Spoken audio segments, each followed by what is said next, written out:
রাজ্যে একটা সময় ছিল চিটফান্ড কোম্পানিগুলি ব্যাঙের ছাতার মতো গজিয়ে উঠেছিল রাজ্যের বিভিন্ন প্রান্তে তথা খোয়াইতে, যার ফলাফল সাধারণ জনগণের কষ্টের টাকা লুট করে পালিয়েছিল চিটফান্ড কোম্পানিগুলি। ঠিক একই রকম কায়দায় মাইক্রোফাইন্যান্স কোম্পানিগুলি খোয়াই সহ সারা রাজ্যের আনাচে কানাচে ব্যাঙের ছাতার মতো গজিয়ে উঠেছে। তাদের কাজ সাধারণ জনগণকে ঋণের দেওয়ার প্রলোভন দেখিয়ে চড়া সুদে অর্থ আদায় করা। এমনই একটি ঘটনা, শুনুন আশীর্বাদ মাইক্রোফাইন্যান্স খোয়াই শাখার ম্যানেজার কি বলছেন। লীলারানী দেব নামে একজন আপনাদের কনজিউমার আপনার কাছ থেকে লোন নেওয়ার পরে লোন রিকভারি সম্পূর্ণ কমপ্লিট করার পরও তার একটা মান্থলি কিস্তির টাকা পেন্ডিং দেখাইতেছে, অথচ লীলারানী দেবের বক্তব্য সে সম্পূর্ণ পেমেন্ট করছে। তার প্রমাণ আমাদের কাছেও আছে, তার কাছেও আছে। এই বিষয়ে কি করবেন? এটা দেখেন স্যার, এটা যদি আমরা ওদিকে দুদিন আগে দাদা এসেছিল, তো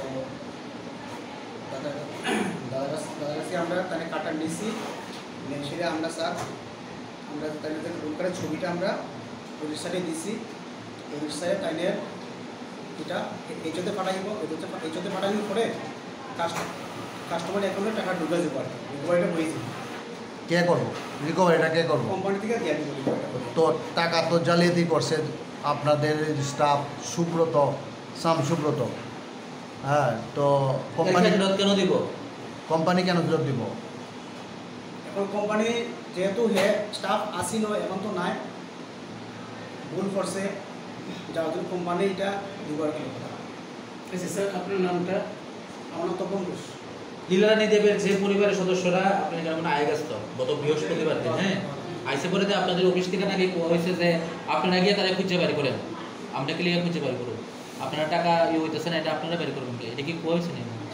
না না, এরকম কিছু হয়েছে না। হয়েছে যে দেখেন, আমি তো মানে তখন একদম নতুন, ঠিক আছে, তো আমি আমার স্টাফ বাকি স্টাফ তারা বুঝলাম যে সুব্রত যে মানে এগুলো এর আগে তারা বুঝলো যে সুব্রত লোকাল স্টাফ, তখন সুব্রত যে বাড়ি যেহেতু সামনে আছে, তাই আমি মানে স্টাফে তারা বুঝতাম আমি যে সুব্রত যখন বাড়ি কোন দিকে আছে পুজোর খবরটা লো, বা দাদারে তারা পয়সা দাদা আপনার বাড়িতে সিলিন্ড নেই কথা, এটা ভালো হয়েছে কাজ কিছু সে মিথ্যা কথা বলছে না? আচ্ছা, না মিথ্যা কথা কিছু না, দাদা বলছে আপনার বাড়ি সিলিন্ড নেই কথা, এটা কথা। তো তাদের সিভিলটা যে ডাউন হলো এতদিন আপনার কারণে বা এই না হওয়ার কারণে, এর দায়ভার কে নিব? সিভিলটাও তো দেখেন স্যার, এটা তো ঠিক হয়ে যাবো, আবার এটা এমন কিছু তো নাই, কোম্পানি থেকে মনে হয় টাকাটা যেটা দিচ্ছে এটা আবার রিকভার করে দিয়ে দিব। সুব্রতবাবুর মতো আপনাদের স্টাফ এরকম আর কতজন কাস্টমারের সঙ্গে ঘটনা করেছে? দেখেন সুব্রত মনে করেন এটা তো আমি স্যার পাইছি না, ঠিক আছে, আর প্লাস আমার সুব্রত যদি আমার সামনেও থাকে আমি চিন্তা নাই একটা কথা, ঠিক আছে, এটাই কথা। এখন শেষ কি হইব? শেষ তো মনে করেন তাদের যে দাদার যে টাকাটা আছে টাকাটা তো এনে পাইব, সমস্যা নাই, ঠিক আছে।